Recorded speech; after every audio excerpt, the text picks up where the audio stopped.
भाग 4। ठीक, संविधान का भाग 3 कहता है तुम्हें गुपचुप खाना पड़ेगा।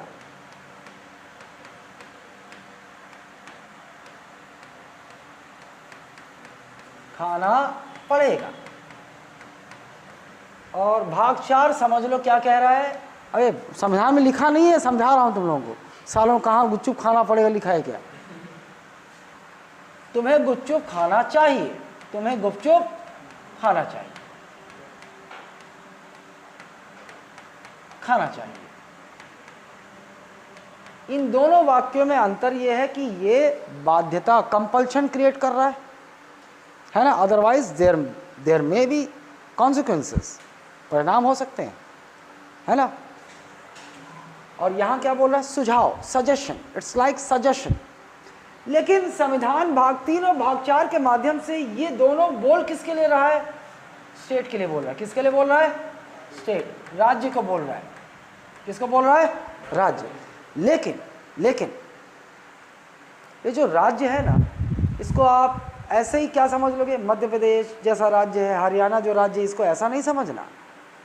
संविधान के भाग 3 और 4 में ये जो राज्य शब्द का इस्तेमाल कर रहा है, कहाँ इस्तेमाल कर रहा है बताऊं? अनुच्छेद 12 और अनुच्छेद 36। भाग 3 शुरू हुआ था 12 में, अब भाग 4 36 से शुरू हुआ था। तो सबसे पहले ही स्पष्ट कर दिया, राज्य को परिभाषित कर दिया कि भाग 3 और 4 में जहां जहां राज्य बोला जा रहा है तो आपको राज्य से समझना क्या है। नहीं तो लोग कंफ्यूज हो जाते, बोलते राज्य मतलब छत्तीसगढ़ ला कहा थे, मध्य प्रदेश ला कहा थे। नहीं, ऐसा नहीं। यहाँ पे इस राज्य का, इस स्टेट का डेफिनेशन बहुत होलिस्टिक है ना। देखो, इस सेम डेफिनेशन है ना 12 और 36 में। देखो क्या कहता है 12 और 36 में। संविधान जो राज्य कह रहा है, इसमें मतलब राज्य, केंद्र सरकार, इसमें केंद्र सरकार भी शामिल है, इसमें राज्य सरकार भी शामिल है, इसमें संसद भी, केंद्र सरकार के लिए कानून बनाता है संसद भी शामिल है, राज्य सरकार के लिए राज्य का विधानमंडल कानून बनाता है, ये भी शामिल है। ठीक, स्थानीय निकाय जानते हो ना, स्थानीय निकाय, लोकल सेल्फ गवर्नमेंट वाला, स्थानीय निकाय, लोकल बॉडीज, क्या क्या होते हैं लोकल बॉडीज? स्थानीय निकाय, पंचायत, नगर पालिका, ये सब होते हैं, ये भी शामिल है। पंचायत, नगर पालिका इत्यादि, नगर पालिका इत्यादि। फिर निजी एजेंसियां, प्राइवेट एजेंसी, प्राइवेट एजेंसी। और क्या? गैर संवैधानिक निकाय, कुछ गैर संवैधानिक निकाय भी हैं,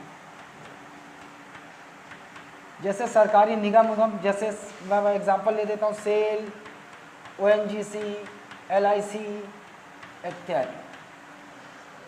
इस राज्य की परिभाषा में जो 12 और 36 का है, तो उस राज्य का मतलब केवल एक राज्य नहीं है, ये सबको कह रहा है वो, सबको, चाहे केंद्र सरकार, सेंट्रल गवर्नमेंट हो, चाहे राज्य सरकार हो, चाहे पार्लियामेंट हो, संसद हो, चाहे राज्य विधानमंडल, स्टेट लेजिस्लेचर हो, चाहे पंचायत हो, चाहे नगर पालिका हो, चाहे वो निजी एजेंसियां मतलब प्राइवेट एजेंसी जो सरकार के लिए काम कर रही है। जैसे ठेकेदार होते हैं ना, रोड का कॉन्ट्रैक्ट, सेंट्रल गवर्नमेंट का रोड का कॉन्ट्रैक्ट जो लिया, तो वो एजेंसी भी सरकार का काम कर रही है, तो वो भी शामिल है।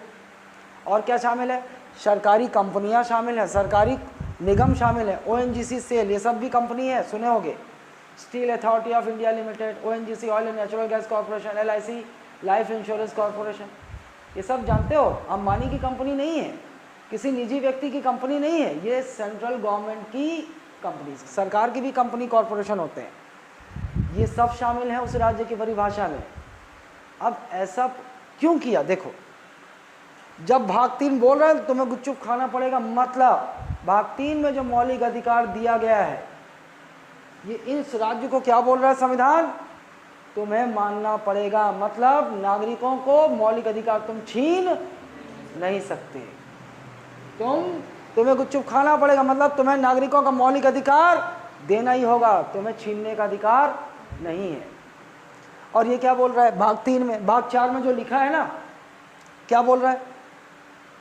तुम्हें ऐसा जनता के कल्याण के लिए करना चाहिए, है ना। तुम इन्हें अपनी जो सरकार, केंद्र सरकार और राज्य सरकार, वो बोल रहा है कि भाग 4 में जो निर्देश दिए हैं, निर्देशक दिए गए हैं, है ना, जो प्रावधान दिए गए हैं, यदि आप एक कल्याणकारी राज्य, एक वेलफेयर स्टेट स्टैब्लिश करना चाहते हो, एक कल्याणकारी राज्य जहां जनता का कल्याण हो, यदि आप करना चाहते हैं तो आप अपनी नीतियों में, आप जो भी योजना बनाते हो, चाहे केंद्र सरकार हो, चाहे राज्य सरकार हो, चाहे सरकारी उपक्रम हो, आप चाहें तो इन्हें शामिल कर सकते हैं। लेकिन भाग 4 में तुम्हें गुपचुप खाना चाहिए बोला, मतलब सुझाव है, तुम चाहो तो जनता के कल्याण के लिए इनको अपनी नीतियों में शामिल करो या ना करो। छूट दे दिया राज्य को, इनको छूट दे दिया। लेकिन यहाँ छूट नहीं है, यहाँ क्या बोल रहा है, तुम्हें मौलिक अधिकार सुनिश्चित करना पड़ेगा, नागरिकों को प्राप्त हो, तुम इसे छीन नहीं सकते। और भाग 4 क्या बोल रहा है, नागरिकों के कल्याण के लिए आप चाहें तो भाग 4 में जो सुझाव दिए गए हैं उन्हें अपनी नीतियों, अपनी योजनाओं में शामिल करें। अगर नहीं भी करते हो तो कोई प्रॉब्लम नहीं। समझ रहे हो? दोनों भाग 3 और भाग 4 का अंतर समझ गए? तुम्हें गुपचुप खाना पड़ेगा और तुम्हें गुपचुप खाना चाहिए। So this is all, we stop here, क्योंकि वहाँ क्लास होगी।